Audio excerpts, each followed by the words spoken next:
And welcome to part 46 of my report on the McCarrick Report by Patrick Parson.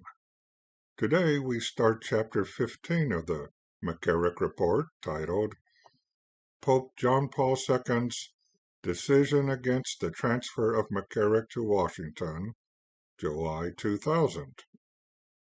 At this point, Nuncio Montalvo has delivered his conclusion to substitute Archbishop Ray that accusations against Archbishop McCarrick are not proven, but not completely groundless, and that it would be imprudent to consider McCarrick for more important responsibilities.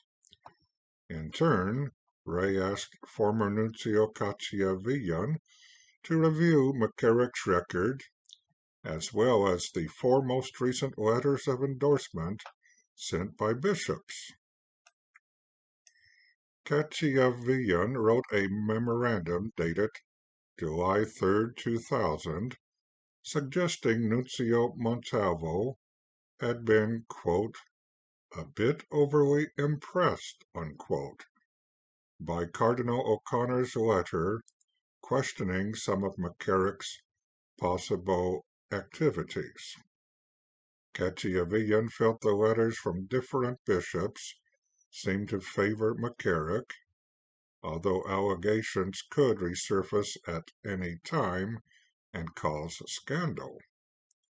2 letters that McCarrick had written in his own defense were also used by Cacciavillan in placing McCarrick in a favorable light.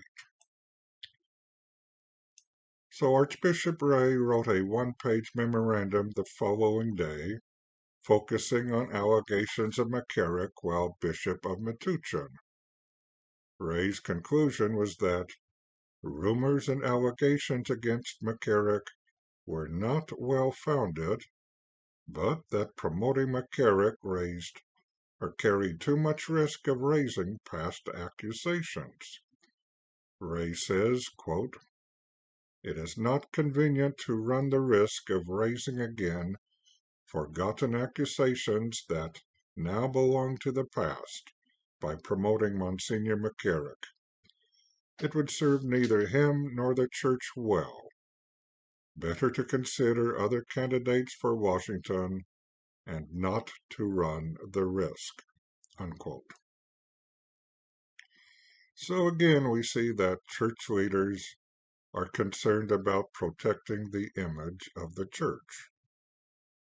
Not the fact that a member of the hierarchy may have been involved in illicit moral behavior, not that an unknown number of individuals may have been victimized by a ruthless predator, not that a leader in the church has misused his position and power to sexually abuse those within his grasp. No, the concern is that there could be a risk of besmirching the church's image. How ironic. By closing their eyes and ears to a problem then, they allowed the problem to build for more years until it became a total disaster to church image. There appears to have been major concern for a quick fix instead of putting an end to the problem completely, then and there. So the memorandum was sent to Pope John Paul II, who initialed it on July 8, 2000, with the term in voto, which apparently means he agreed with the conclusion of Ray's memo. On July 10th, Archbishop Ray sent a confidential letter to Nuncio Montalvo to inform him of the Pope's decision, saying, I wish to assure you that I have referred the matter to the Holy Father, who is inclined to believe that the rumors and allegations have no real foundation, giving the great priestly and ecclesial spirit of the most excellent prelate McCarrick.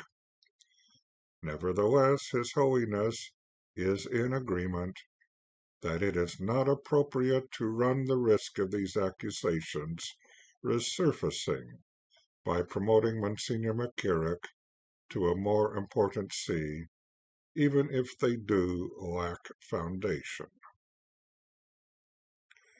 Now, you may recall that McCarrick had built a friendly relationship with John Paul II even before he became Pope, and that they had had different positive interactions over the years.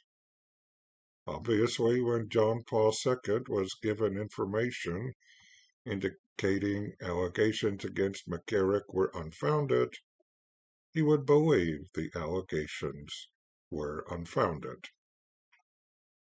So Archbishop Ray finished his letter to Montalvo by saying, "It is best, therefore, to consider other candidates for Washington." And McCarrick remained where he was for the time being.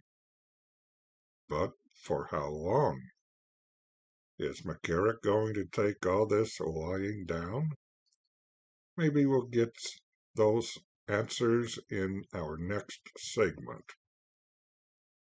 But until then, we should look for answers to our own salvation by praying the Fatima prayer which our Holy Mother gave to us.